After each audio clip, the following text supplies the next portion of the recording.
have traded in my loose fitting baggies for a pair of tighter fitting pants. This is the Specialized Aeffect. Woo! Hitting some corners here on this descent. The bike feels pretty stable, but it's just the body position I've got to get used to. Acceleration is pretty good, and it feels like when I'm hitting this descent, I'm feeling less of the brain kicking in. I still feel a little bit of knocking, but it's not as dramatic as what it was earlier on the climbs and on the flatter sections. Woo! Okay. Woo! You gotta be careful with this bike, because I can't get my body position in where I want it because I don't have a dropper post. This bike is still fun on the descents, and you can still smash out a really good run like I'm doing here. I'm having a lot of fun on this bike. Woo! Yeah! Woo! Okay, what's this? Whoa! Woo! Whoa! Whoa! Woo! I did not see that. Woo! Yeah! Man, that's fun. I didn't see that corner, so I had to like scammy flick that. I felt a bit cramped on the Specialized medium, so I've upsized and I'm running a large frame with a short stem, just for that extra bit of stability. Woo! And it actually feels really good like this. I've put my own 60mm stem on here and just changed it up a bit. Woo!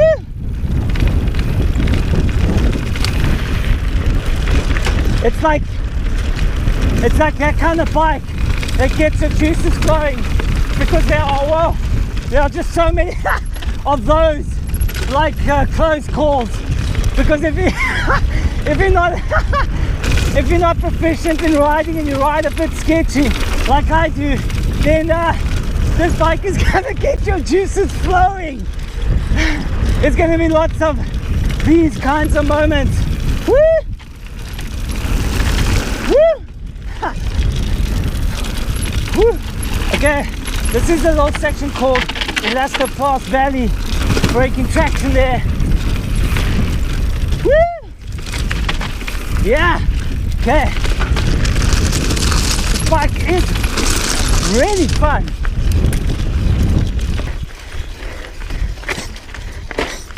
Okay, traction on the rear end. Maybe it's just a tire, but if you really back down and you really beat down, it does slip out a bit. When you're grinding while standing on this bike, like I usually do, the suspension seems like it's locked out and there is a bit of loss in traction, just a bit too much torque going through these skinny wheels, and the skinny tires just aren't biting down as much as what I would like it to. Oh, these impacts are a bit hard. Like I said, progression on this fork and this rear can is pretty harsh. I've got it set up to the recommended 30% of the auto sag that this bike has. Woo! Ah, new berms. Whoa.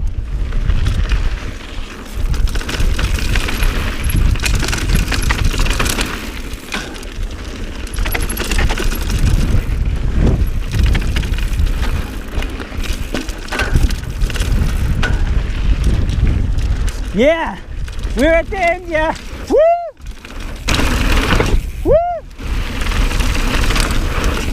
Oh! That was a hard landing. Specialized has really nailed this geometry with this bike, and the cornering capabilities are quite outstanding. This bike just rails these corners quite well, especially when you're climbing up them. This is a race bike and you do feel the steepness of this head angle quite a bit. It makes everything feel a little bit steeper. It's built specifically for conservation of energy and full days out, those long stage races if you're aiming to do well at them, this is the bike that you gotta have. It is a little bit playful, but it is sketchy at times.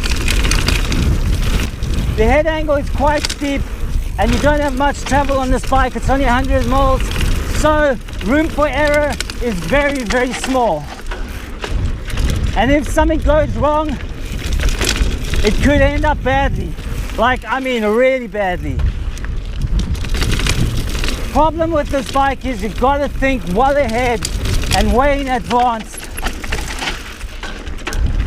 because you've got to concentrate on your braking, because these brakes, they are cool, but with this combination of tire, you do get loads of slippage. I'm not a big fan on this brain, but I do see the advantages of having it on this bike.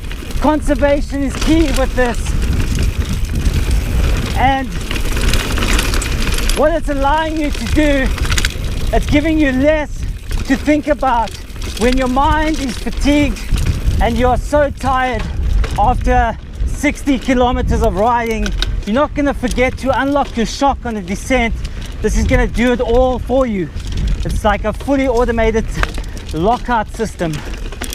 Out and out race bike, man, for sure. Really is a race bike, proper.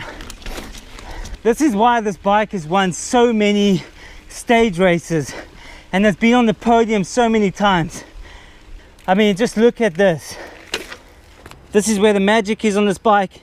You can mount 2 water bottles, 2 full-size water bottles on this frame. So here's one there, there's one over there, and this is a little SWAT box where you can keep your multi-tool, your kit, your tube, some gels, a munchie, whatever, a rehydrate pack.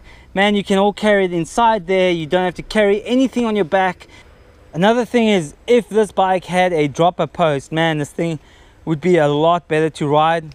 Having a dropper, you can just hit those descents a little bit harder and a little bit rougher and just throw your weight around a little bit more. When the saddle's up like this, you're a little bit restricted, and it does catch the crotch every now and then. It's a little bit unnerving in some sections, but I mean, I'm doing it, and I'm doing it okay, I think. Woohoo! Yeah! Whoa! Woo! Okay, like that. You've got to think and plan ahead with this bike. So for climbing, I would rate this bike easily about an 8.5 out of 10. For conservation, man, about a 9 out of 10. Woo! At the moment, with the static post, I rate this bike maybe about a 5.5. If I put a dropper post in here, I'll easily give this bike maybe about a 6 out of 10 for descending capabilities. But this isn't a descending kind of bike. This is made for racing, marathon, and it's a thoroughbred XC bike. Woo! Okay, that I just that I felt. Woo! Yeah! Woo! There's some animals running around here. I don't know what they are. Whoa! Okay, so riding trails blind with this bike is a different story as well. It's if you can't see well ahead, you've got to take it a bit easy, because you are going to lock those brakes out and just skid along, because like I said, the braking is a bit vague. If you do want to ride nice and tight, steep single track, you're going to need to have an intermediate to advanced level of skills, eh? I don't think beginners will be happy with this bike. If you are a beginner, I would suggest you get something more like a trail bike, 120 mils that's more forgiving, or even 140 mils that's even more forgiving than what a 120 mil bike is. Oh, like that, see? Like you hit like a G out and it will just, if you're not expecting it, it's just a bit sketchy. So if your plan is to ride Jeep track, yeah, this bike will do it for you, and it will do it great. I mean, this bike is just, it just rolls so well on the flats, you hardly feel that you're using any energy up. It's just going to carry you miles and miles and miles without you even burning up a sweat.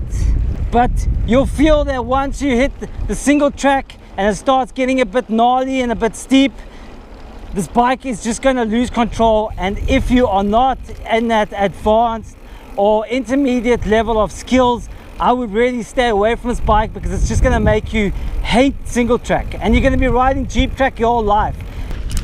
Woo! As a cross country and a marathon bike, this bike is seriously going to be hard to beat. Woo! It is fun, although it's steep, but it's going to take some skill and some brains and some quick thinking to actually work this bike and to tap out the potential on it. For XCO courses and the way that they are running now and the way that they are being designed now, I think a bike with a slacker head angle would be a lot better. But that's a quick fix. Just slap on 120 mil fork on this bike, and I think we'll do a really good job of slackening out this head angle, or even an angle set will slacken this head angle by a degree, and it'll really transform this bike, eh?